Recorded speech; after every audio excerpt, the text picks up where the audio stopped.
ଆଜି ଲେଖାଲେଖିକାର ଏପିସୋଡ଼ରେ କିଛି ନୂଆ କବିତା।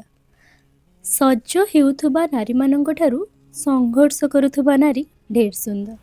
ହଁ, ସଜ ହେଉଥିବା ନାରୀଠାରୁ ସଂଘର୍ଷ କରୁଥିବା ନାରୀ ଢେର ସୁନ୍ଦର। ମଥାରେ ଟିକିଲି ମଥାମଣି ନାଉଥିବା ନାରୀଠାରୁ ଦାୟିତ୍ୱର ବୋଝ ବୋହୁଥିବା ନାରୀ ଢେର ସୁନ୍ଦର। ହାତରେ ଚୁଡ଼ି ରୁଣୁଝୁଣୁ କରୁଥିବା ନାରୀଠାରୁ ନିଜ ପରିଶ୍ରମର ଟଙ୍କା ଅର୍ଜୁଥିବା ହାତ ଢେର ସୁନ୍ଦର। ଲାଜେଇ ଆଖିରେ କଜଳ ମାଖୁଥିବା ନାରୀଠାରୁ ଆଖି ଦୃଢ଼ କରି ଭବିଷ୍ୟତ ସଞ୍ଚୁଥିବା ନାରୀ ଢେର ସୁନ୍ଦର।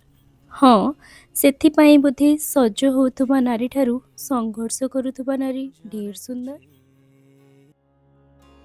दो कदम का ये सफर है, उम्र छोटी सी डगर है, एक कदम में लड़खड़ाया क्यों।